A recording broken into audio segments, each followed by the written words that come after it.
sampai sekarang udah dihintan, udah agak gede, makin cakep kayak Siwon. Aduh, punya anak kayak gitu loh, siapa yang nggak mau coba. Halo semuanya, jangan lupa untuk subscribe, like, nyalakan notification, and share ke semua teman kalian. Halo semuanya, assalamualaikum warahmatullahi wabarakatuh. Balik lagi di Zizoya Channel. Apa kabar teman-teman, dulur konco semuanya? Ya, setelah kemarin sempat peminatnya lumayan banyak, tim gercepnya Rans, klubnya Rans begitu banyak yang support video-video tentang Rans. Dan kemarin sempat memang itu sebenarnya video aku bikin secara nggak sengaja. Jadi ceritanya awalnya justru aku pengen bikinnya itu Awkarin, Reza Arab, sama Deddy Corbuzier. Itu yang udah aku bikin draftnya kayak gimana, konsepnya aku buat kayak gimana. Lah kok gara-gara habis nonton videonya Rans yang bener-bener orang ini ya, heran aja. Tiba-tiba aku keinget sama Urwa Al-Bariki gitu. Akhirnya jadilah video kisah Urwa Al-Bariki yang tangannya, berkah rezekinya, terus pokoknya kayak dia itu sebagai wasilah untuk rezeki orang lain gitu. Begitu juga dengan Raffi Ahmad kan gitu. Setelah lihat reaksi dari teman-teman dulur konco semuanya yang begitu merasa terinspirasi, dan aku yakin banyak banget hikmah yang bisa diambil. Aku yakin semoga apa yang aku sampaikan juga nyampe ke teman-teman gitu, poinnya kayak gimana. Aku berharap bisa nyampe. Itulah kenapa aku selalu ingin mensyiarkan segala sesuatunya dibarengi dengan misalnya itu kalau di masa kini itu ada pada diri siapa sih, kayak gitu-gitu loh. Meskipun nggak sama persis, tapi itu bisa menjadi teladan. Itu kan kita seolah-olah bisa melihat langsung gitu loh, kurang lebih kayak gitu. Nah, setelah melihat reaksinya yang begitu menyenangkan, dan aku pun ikut senang. Kenapa senang? Karena gini loh Rek, jujur bikin konten itu kan nggak gampang. Terus kalau yang ngelihat merasa itu bermanfaat, itu senang banget aku gitu loh. Seperti dengan keajaiban sholawat yang udah aku buat di Sezi juga, segmen Sezi itu, cuman beda, itu keajaiban sholawat, dan ini tentang kisah orang soleh yang aku contohkan di masa sekarang itu seperti siapa, kayak gitu, digambarkan kayak siapa, kayak gitu-gitu. Aku tetap akan bikin konten tentang sholawat. Aku bakal bikin episode-episode yang keajaiban sholawat, tapi juga akan memperbanyak juga kisah orang soleh yang dibarengi dengan mungkin itu lebih mirip ke public figure siapa, karena dengan kayak gitu orang-orang akan lebih tertarik dan akan lebih gampang untuk mencerna apa yang aku sampaikan, mungkin loh ya, karena nontonnya sambil happy dan aku bikinnya juga akhirnya happy banget gitu loh. Jadi jangan salah paham dulu, oh sekarang nggak bikin konten tentang sholawat. Tetap bikin, cuman aku pengen memenuhi kebutuhan audiens yang lainnya. Jadi tetap ada yang keajaiban sholawat, ada juga tentang kisah orang soleh. Yang di playlistnya aku taruh di sholawat kalau keajaiban sholawat. Terus untuk kisah orang soleh aku taruh di Hudis. Kenapa Hudis? Karena siapa sih itu kan gitu loh. Jadi teman-teman bisa scroll nanti ya. Oke, jadi kali ini aku kalau dibilang jatuh cinta itu mungkin aku lagi jatuh cinta kali ya sama si Rafathar itu. Senyumnya itu loh bikin melted, apalagi yang kayak ini. Siapa coba yang nggak melted? Lihat dia kayak gitu. Aduh, itu anakku gitu udah. Jadi gini teman-teman, dari awal pertama Rans Entertainment itu dibuat YouTube, channel YouTube itu kan bikinnya sekitar tahun 2018 kalau nggak salah. Itu barengan sama channelku ini sebenarnya. Bukan barengan bikinnya, karena channelku ini sebenarnya ada dari 2011. Terus benar-benar baru tak isi untuk konten masak dan lain sebagainya itu sekitar 2017 ke 2018. Rans itu kalau nggak salah itu 2018 posisi ketika aku lagi mulai rajin lagi untuk upload. Sekarang udah berjuta-juta. Aku masih gini aja ya. Oke, dan lagi aku mau nitip ke teman-teman. Jadi di beberapa video aku itu kan pasti ada potongan videonya Rans Entertainment ataupun Mbak Pau gitu kan nantinya, ataupun yang sudah-sudah, dan mungkin bakal ada artis-artis yang lain juga. Terus sebelum aku insert videonya itu di video aku biasanya nge-DM, cuman itu kayaknya itu nggak dapat balasan, bukan kayaknya, emang nggak dapat balasan. Dan juga kalau kita nggak follow-followan kan kadang nggak di ini ya, nggak tahu kan kalau ada DM gitu kan. Lah buat teman-teman barangkali bisa minta tolong disampaikan bahwasanya saya izin banget untuk mungkin ngambil sepotong-sepotong dari videonya Rans Entertainment, Mbak Pau atau beberapa artis lainnya. Minta tolong disampaikan. Khususnya untuk Rans Entertainment, tim gercepnya Rans ini semoga biar gini loh Rek, kalau sesuatu diambil dengan cara yang baik kan biar lebih manfaat gitu loh. Cuman gitu aja. Kalau aku asal ngambil asal download aja, nggak pamit dulu, itu kan sama aja dengan nyuri. Lah nyuri terus tak share untuk dakwah, itu kan kayak kita nyuri duit terus kita bagi-bagi untuk sedekah gitu loh. Teman-teman mungkin ada yang bisa menghubungi Rans Entertainment minta tolong disampaikan, saya minta izin untuk mungkin ngambil sebagian potong-potongan videonya. Oke. Jadi sejak Rans Entertainment itu kayak bikin reality show, kayak seluruh kehidupannya itu ada di YouTube, meskipun nggak seluruhnya ya, cuma sebagian aja.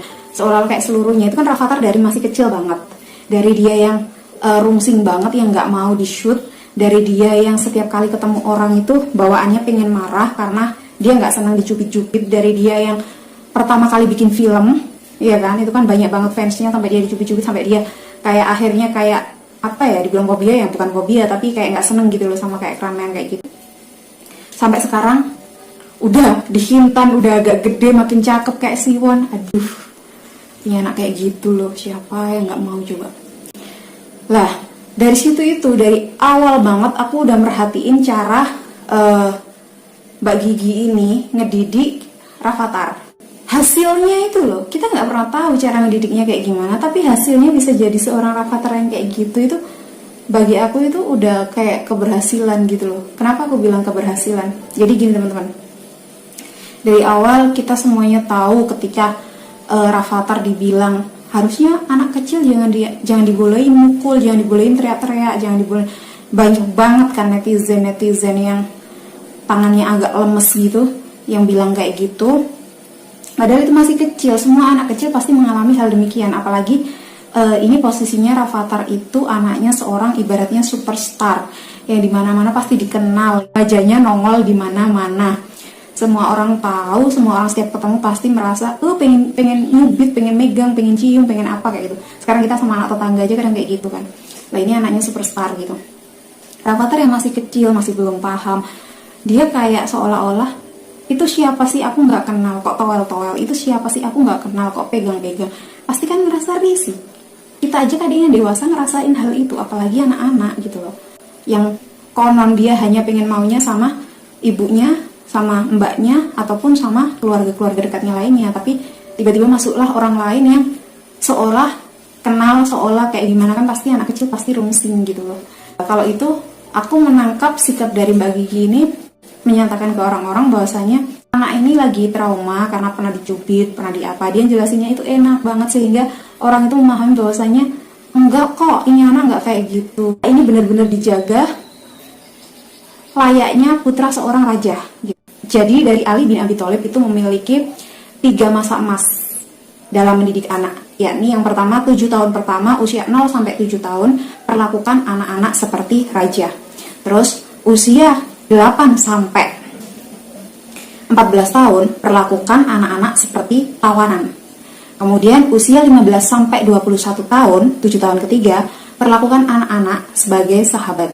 Melihat perkembangannya Rafathar, itu kan dia kan sama Mbak Lala itu kan apa-apa diajari kayak misalnya ini. Bilang apa sama mama?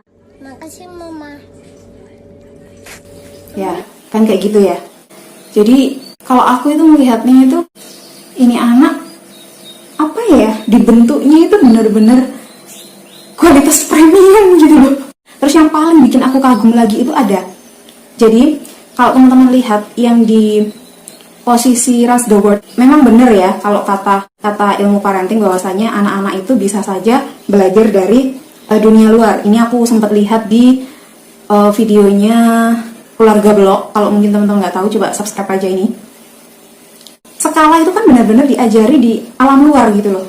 Mulai dari hidup di campervan berhari-hari kayak gimana, ketemu sama orang baru kayak gimana, semuanya diajari di situ. Dan aku ngelihat memang pelajaran ngedidik anak, ngedidik balita kayak gitu itu cukup efektif gitu. Yang paling menonjol banget itu bisa diajak ngobrol. Itu yang bikin aku, gimana ya ngedidiknya anak sampai bisa diajak ngobrol. Anak kecil tapi bisa diajak ngobrol sama orang dewasa. Banyak banget orang yang bilang itu si Rafathar itu kok kayak gini, maksudnya kayak ngambil negatifnya. Kalau aku selalu ngambil positifnya gitu. Ini anak hebat ya, maksudnya kumpul bareng sama orang dewasa, semuanya ngobrol, ngebahas tentang satu hal gitu. Dianya sibuk mainan sendiri, tapi ketika ada satu titik di mana yang lainnya ngobrol ini tadi tiba-tiba ngebahas tentang dia bisa nyambung gitu loh. Coba deh perhatiin di video ini. Jangan yang punya aku Gituin orang pada lihat semua. Lu nggak tahu apa di depan umum gitu. Tapi Rafathar lebih parah loh. Rafathar kalau dia buka, kalau itu di restoran buka sepatu terus dia cimain. Rafathar lebih parah. Rafathar tuh setiap ini kan buka sepatu terus, mau di taksi, mau di bau ya kaki ayam. Bau ya, panang udah mandi katanya. Bau nggak sekarang, bau nggak? Bau. Coba cium. Bau udah mandi kan. Coba cium, coba. Nggak beli. Kalau rambut mama, Nah kemarin juga. Enggak Mamanya. sebelum Mama Mary datang. Mama siapa? Aku udah kan aku cuci rambut kan 2 hari sekali gitu. Kak, rambut mama udah bau belum? Terus dia gini, wangi katanya. Oh, masa sih wangi? Kayaknya nggak mungkin. Terus aku ketiduran sambil dipijitin sama Om Mary datang mijitin aku sampai ketiduran. Aku kan ngurut ini Mbak. Ternyata kaki mama bau juga ya, aku bilang gitu. Langsung dia tiba-tiba nyamperin aku ke kuping. Gede ngomongnya dia kalau masih bangun. Dengar nggak Om katanya. Sama rambut mama juga bau katanya gitu. Cuman tadi bilang pula-pula katanya. Pula-pula wangi aja mama seneng. Lo nggak angkat. Itu nggak dikasih tahu siapa-siapa tiba-tiba ngomong gitu demi Allah. Nah itu yang bikin aku penasaran, kok bisa gitu loh kayak gitu. Terus lagi, ini kan aku belum pernah ketemu Rafathar, aku nggak ketemu Rafathar, aku cuma lihat dari video-videonya, aku nggak tahu kehidupan sebenarnya di sana kayak gimana. Yang tahu pasti teman-teman tim Rans dan keluarganya gitu kan. Kalau aku baru lihat aja, itu kayak enak banget gitu loh punya anak kayak gitu. Jadi dia memahami bahwasannya ketika dia nggak boleh mendengar obrolan itu, ya dia nggak akan ikut ngobrolin itu gitu loh. Terus berikutnya, teman-teman pasti pecinta Rans ini tahu banget kalau Rafathar ini nggak pernah boleh pegang uang. Meskipun dia punya banyak duit, bapaknya punya banyak duit, ibunya punya banyak duit, tapi dia nggak boleh pegang uang karena dia dididik sama emaknya, sama mbak giginya untuk nggak pegang uang karena masih kecil. Makanya ketika dikasih Pak Imong pun dia nggak terima. Ini penting banget loh. Sumpah, aku sampai bisa ya kayak gitu ya. Bener-bener dia nggak terima kan, dia nggak mau terima. Terus lagi, nggak perlu diajak, dia tuh kayak seolah-olah itu ada inisiatif bahwasanya ada barang-barang endorsan yang harus dia kayak tunjukkan ke